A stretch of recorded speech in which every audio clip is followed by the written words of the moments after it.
natin. Yung pwedeng mangyari sa Lunes, ito mabasa to. Posibleng mangyayari sa Senado sa Lunes, Hunyo 1, pinaliwanag ni Attorney Enzo Recto. Ito, saglit lang to, 8 minutes lang to. Again, sa mga bago pasok, huwag kalimutang mag-like and subscribe. Wala nang maraming paligoy-ligoy pa. Diretso sa punto na. Gardo Tab, shout out. Maiksi lang ang komentaryo, pero diretso sa punto. Maria Fe, Maraming Prisco, kuro-kuro. Kabsat. May tiwali, may totoo. Dito, sa puntong diretso tayo. Punto, diretso. So, ano ang mangyayari sa Lunes? Sa Lunes. Ano ang mangyayari sa Lunes? Bakit napaka-importante ng Lunes? Oh, kasi sa Lunes, June 1, mga kabunyog, ano? Sa Lunes, June 1, pag-uusapan uli yung yung hindi na tapos. O di ba may usapan yung tungkol sa proposal na makaboto kahit absent. Oh, hindi yan na pag-usapan ng isang araw, hindi natapos kasi nag-walk out ang minorya. Ang gusto sana ni Alan Peter Cayetano at ni Marcoleta, Magboto ang butuhan na. Wala, hindi naman pumayag ang minorya, nag-walk out sila. So wala ng quorum, so hindi natuloy. Ngayon, nag-adjourn ng isang araw, tapos babalik ang session uli sa Lunes, sa June 1. Kaya napaka-importante nung June 1. Ano kayang mangyayari? Ano kayang mangyayari? Mailusot na kaya sa Lunes nila Cayetano at Marcoleta yung proposal na yon? Kasi isasalang uli. Kung isang development dyan na i-consider, aarestuhin na si Jinggoy. Goy. O paano yan pag wala si Jinggoy? Paano yan pag wala si Jinggoy? So, ibig sabihin yan 11. Kung wala si Jinggoy, kasi kung maaresto na yan sa Lunes, ewan natin kung magpakita pa si Jinggoy sa Lunes. Kasi posible nang ilabas ang arrest warrant eh. Baka nga ngayong araw ilabas yung arrest warrant eh. Hindi natin alam. Oh, maaalala natin na si Bong Revilla, pagkatapos i-raffle sa Sandigan Bayan, marapol yung kaso, agad-agad naglabas ng arrest warrant.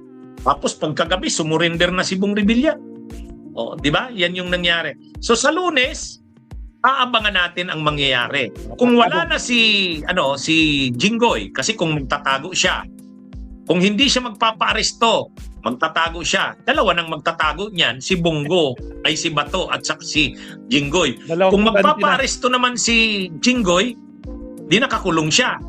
O, di dalawa na ang wala. Si Bato na nagtatago, si Jinggoy na nakakulong. Ang matitira sa grupo nila Cayetano, 11. So, hindi mailulusot yun. Hindi mailulusot yung proposal na yon kasi 11-11 yan. Wala na. Kaya ito mga kabunyog, mga kababayan, mahihirapan ang mailusot nila Cayetano yung proposal na yon. Mahihirapan. Dahil nga dito sa problema kay Jinggoy.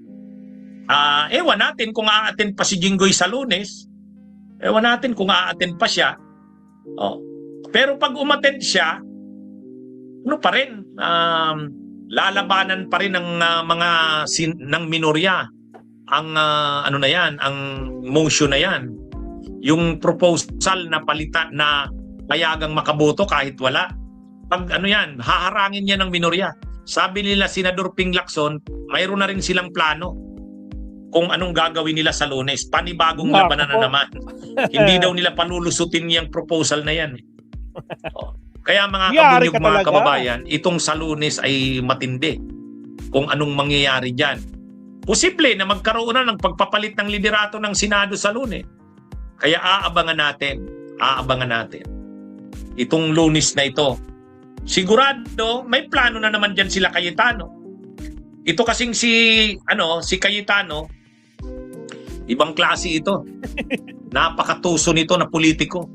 Ginagamit lang si Lord, ginagamit lang yung mga quotation sa Biblia, pero napaka-opportunista. Tama. Napaka-scheming. Sabi nga ni Ronald Llamas sa talakayan namin sa Dos Amigos, ngayon lang siya nakakita ng napakawalang hiya na politiko.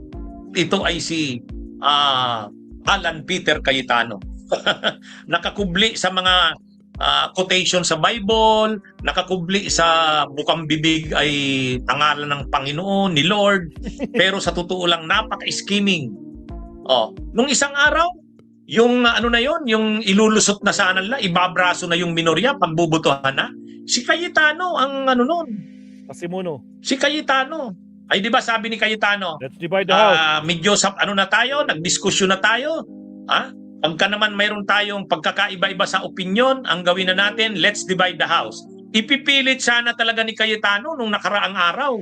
Gusto niya mag-divide the house na daw. Kasi alam niya, mas marami sila. Yun ipipilit. Kaya lang, nataktikahan siya ng minorya. Nag-walk out yung minorya. Sabay ngayon nagpaiwan si Soto. Sabay tinanong ni Soto, mayroon ba tayong quorum? Wala nang quorum, yun ang problema. Naisahan. So ngayon mga kabunyog, mga kababayan, sa Lunes, aabangan uli natin. Aabangan uli natin. Pero posibleng magkaroon na yan ng pagpapalit ng liderato ng Senado kasi wala na si Jinggoy. Malamang. Baka mapalitan na ang liderato. Siguro naman, nare-realize na rin naman ng mga senador, halimbawa, ng magkapatid na Villar, o kaya ni Loren, o kaya ni Cheese, siguro naman nare-realize na rin nila na magulong-magulo na ang Senado eh. Dapat nang tapusin ang ang problema ng Senado na masyado nang nadadrag ang Senado sa mga kontrobersya, sunod-sunod na yan. Kaya sa tingin ko, pag-iisipan na rin yan ng mga senador. Kaya yung sinasabi ni Erwin Tulfo na mayroong lilipat, siguro naiisip na rin nila, tama na ito, palitan na natin si Cayetano, magulo nang masyado ang Senado. Pwedeng mangyari yan sa Lunes, mga kabunyog, kaya abangan natin. Ngayon, kung hindi naman magkaroon ng pagpapalit ng liderato ng Senado sa Lunes, nandyan pa rin si Cayetano. Kung ipipilit nila yung pagpapalit ay yung proposal na yun na amendment sa rules, amendment sa rules ng Senado, yung pwedeng bumoto kahit wala ka sa session, lalabanan daw ng minorya eh. Hindi daw nila talaga yan papayagan na makalusot. Ayon yan kila Senador Ping Lacson. Pwede daw uli silang mag-walk out kung kinakailangan. Ayun, pwede daw sila. At pag nag-walk out sila, wala na namang quorum ang mayorya. Kaya ang nangyayari ngayon kay Cayetano, lame duck Senate President. Senate President siya, may tinatawag siyang mayorya, pero wala namang pwersa na. Hindi naman sila ang may kontrol ng Senado. Yan yung absurd or awkward na sitwasyon ng Senado ngayon. Ang mayorya ay grupo ni Cayetano, siya ang Senate President, pero hindi naman maisagawa yung gusto nila kasi wala silang number. Bakit wala silang numero? Nagtatago si Bato at posible pang makulong na si Jinggoy So 11 na lang sila. Kung nagtatago si Bato at makukulong si Jinggoy, 11 sila. 11 din naman yung minorya. So hindi makakalusot ang gusto nila Cayetano. Senate President nga siya, sila nga yung minorya, pero hindi naman mailulusot yung mga gusto nila. Kaya napaka-absurd ng sitwasyon ngayon. Dapat talaga niyan, tapusin na yan. Wala nang katapusan yung mga kaguluhan na yan sa Senado eh. Dapat tapusin na. Kaya mangyayari lang yan kung mapapalitan. Bunyog, halikan na kasama. So may aabangan talaga tayo mga kabsat sa Lunes, no? Kaya Diyos ko po, Rodi, magbabantay tayo. Ila-livestream natin ang mangyayari sa Senado sa Lunes, Mabsat. Siya, punta naman natin si Atty. Rene, Mabsat. May sinasabi siya tungkol kay Tito Sen natin. Okay, countdown muna tayo, Mabsat. Again, shoutout sa bagong pasok. Gawin nyo ng 100, guys. 94 pa lang yung like natin, no? 6 na lang, 100 na mga kakabsat. Shoutout sa 278. 200 plus pa sa inyo, Mabsat. Hindi pa nagpaparamdam. Baka naman. Like po tayo. Okay, countdown.